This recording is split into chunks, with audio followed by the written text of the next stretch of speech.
اللہم صلی علی محمد النبی الامی الحبیب العالی القدر العظیم الجاہ وعلی آلہ وصحبہ وسلم۔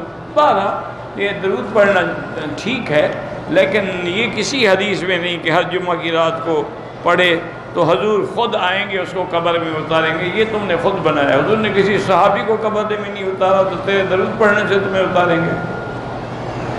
حضور کے زمانے میں جتنے صحابہ فوت ہوئے ان کو تو آپ نے نہیں اتارا، ماں سوا چند ایک کے۔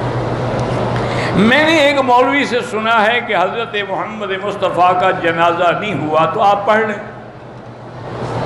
بس بات ختم ہو گئی، ضد ختم ہو گئی۔ غائبانہ جنازہ تو پڑھتے ہیں، آپ کھڑے ہو کے پڑھ لیں۔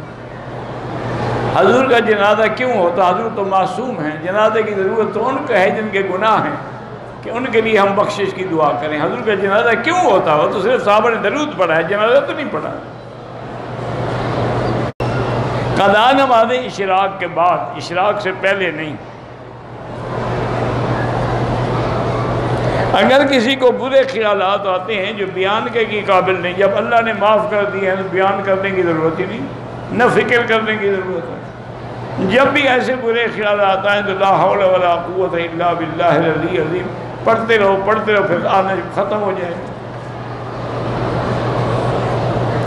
شیعہ کا ذبیحہ بہتر ہے کہ نہ کھائیں، ہو سکتا ہے کہ ان میں کوئی ایسا ہو جو کافر ہو، کیونکہ شیعہ کی کوئی ایک قسم تو ہے ہی نہیں۔ اب کس کس کے سینے پہ ہم ایکس رے رکھیں گے؟ اس لیے بہتر ہے ان کا ذبیحہ نہ کھایا کریں۔